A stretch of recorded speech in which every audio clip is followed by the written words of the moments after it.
kembali pada Sosiologi kelas 11. Kita akan bicara tentang yang namanya integrasi sosial. Nah, kemarin kita sudah bicara tentang integrasi, pengertian integrasi. Nah, sekarang pada saat ini kita akan bicara terbentuknya integrasi sosial. Nah, seperti apakah faktor pembentuk terbentuknya sebuah integrasi sosial itu? Ada dua hal yang mempengaruhi faktor terbentuknya integrasi sosial. Yang pertama adalah faktor internal, faktor yang dari dalam. Dan yang kedua adalah faktor eksternal atau yang dari luar. Lalu, seperti apakah faktor internal itu? Yang pertama, kita lihat adalah semangat gotong royong.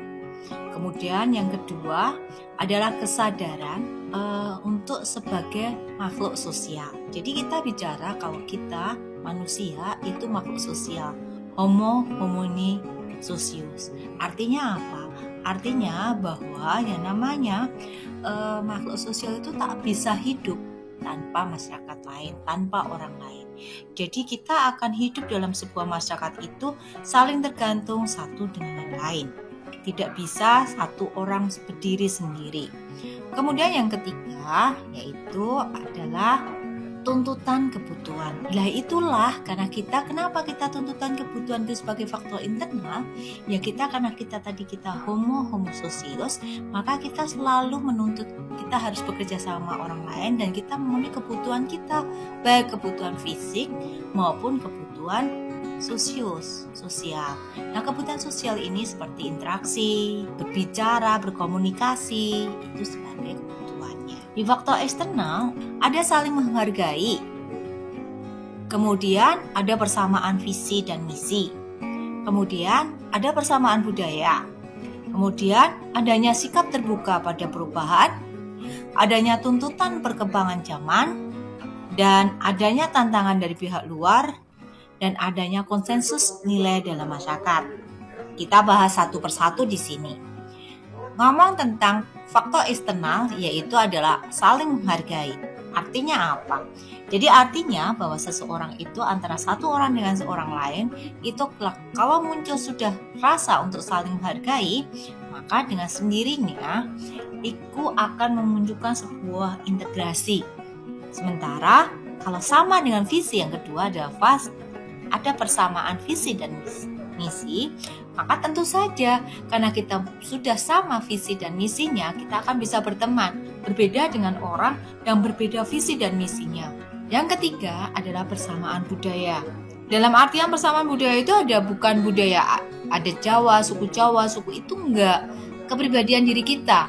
Jadi kita karena budaya kita biasanya kita itu di rumah, nah itu kita ikut-ikutannya di rumah, itu eksternal. Yang keempat adalah sikap terbuka pada perubahan. Integrasi itu akan muncul kalau kita bisa menerima perubahan. Karena kalau kita nggak akan menerima perubahan, kita yang ada 4 aturan ya. Kemarin di buku e-book itu dijelaskan ada politik aliran, partikularisme, etnosentrisme, stereotip, dan primordialisme. Nah, kemudian yang kelima adalah adanya tuntutan perkembangan zaman. Nah, kita tahu bahwa arus globalisasi itu menuntut kita harus terbuka pada orang lain dan itulah menuntutkan sebuah integrasi sosial. Dan yang keenam, adanya tantangan dari luar. Integrasi sosial itu akan muncul menjadi sebuah kerjasama seseorang yang dulunya nggak kenal jadi kenal kalau kita mempunyai musuh yang sama dan berusaha untuk menjatuhkan musuh itu. Dan yang ke-7 adanya konsensus nilai dalam masyarakat. Artinya nilai-nilai dalam masyarakat itu sudah muncul, sudah satu aja dan itu dipertahankan dalam sebuah masyarakat itu sendiri. Itu kadangkala juga nggak mulus muncul sebuah integrasi, tapi juga muncul yang disintegrasi. Nah itu ada faktor penghambatnya. Lalu faktor penghambatnya integrasi itu apa saja sih? Yang pertama adalah masyarakat itu bersifat heterogen. Nah, masyarakat heterogen lebih kenalnya kita bisa masyarakat multicultural atau masyarakat majemuk itu sangat rawan terjadinya sebuah integrasi sosial. Jadi yang akan muncul adalah disintegrasi sosial. Seperti yang kemarin diterangkan bahwa masyarakat majemuk itu akan menunjukkan menunjukkan yang namanya 3 hal, yaitu primordialisme, etnosentrisme, dan stereotype. Nah, inilah yang akan menunjukkan disintegrasi. Kemudian yang kedua, wilayah Indonesia yang sangat luas sehingga akan memunculkan karena semakin banyak luasnya maka kadang gampang untuk diadu domba. Yang lanjutnya adalah paham etnosentrisme. Paham etnosentrisme itu menganggap bahwa kita semua berpaku pada cara memandangnya, itu semua berpaku pada budaya kita. Yang lanjutnya adalah adanya ancaman dari luar. Ancaman dari luar ini pun juga bisa menghambat sebuah integrasi sosial. Kenapa? Karena ancaman dari luar itu kan biasanya kan antara satu, kalau tujuan dan visinya itu nggak sama, nggak akan terjadi sebuah integrasi, tapi akan muncul disintegrasi. Yang lanjutnya adalah muncul dari masyarakat itu sendiri karena pemerintah, yaitu ketidakmerataan dari sebuah pembangunan. Kita bicara bahwa yang namanya proses integrasi sosial. Proses integrasi sosial itu ada 4. Yang pertama adalah akomodasi, kemudian kerjasama, kemudian koordinasi, dan asimilasi. Nah, sebelum kita melangkah lebih lanjut, kita bahas satu persatu saja. Dan satu persatu itu ada yang pertama adalah akomodasi. Di akomodasi itu tujuannya macam-macam, ada banyak banget, ada 4. Tujuan sebuah akomodasi itu adalah untuk mengurangi pertentangan sebagai tempat meleburkan kelompok, meningkatkan kerjasama, dan mencegah pertentangan. Jadi sebuah akomodasi itu adalah cara bagaimana seseorang itu berkumpul menjadi satu. Nah, itu dengan tujuannya adalah mengurangi pertentangan sebagai tempat meleburnya sebuah kelompok, meningkatkan kerjasama, dan mencegah sebuah pertentangan. Itu tujuan dari akomodasi. Nah, kemudian yang kedua adalah kerjasama. Nah, kerjasama itu apa toh Bu? Kerjasama adalah kerjasama akan terjalin dalam sebuah kelompok sosial dan masyarakat multicultural, terutama ini ada multicultural karena itu akan mempengaruhi sebuah integrasi. Karena integrasi nggak akan terjadi tanpa ada sebuah kerjasama. Dan hal ini dikarenakan saling untuk menyesuaikan diri, melengkapi, membutuhkan, dan tidak memaksakan kehendak. Di samping itu, sebuah kerjasama itu adalah mencapai tujuan yang bersama pula. Kemudian yang selanjutnya adalah koordinasi. Apa toh koordinasi itu? Ya, koordinasi itu adalah masyarakat majemuk sering terjadi sebuah kerjasama. Namun, itu harus dikoordinasikan. Artinya apa dikoordinasikan? Ya agar tujuan yang ingin dicapai bersama itu akan terarah dan terwujud. Dan selanjutnya adalah asimilasi.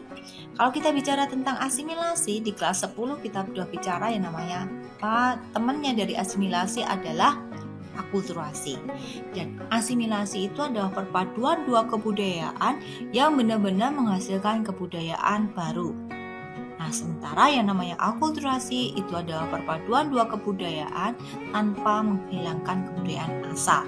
Nah, yang asimilasi itu akan muncul kalau akan perpaduan dua kebudayaan yang benar-benar menghasilkan kebudayaan baru tadi, itu akan muncul sebagai kebudayaan yang baru karena ada apa? Ada 2 hal, yaitu yang pertama adalah toleransi dan yang kedua adalah amalgamasi.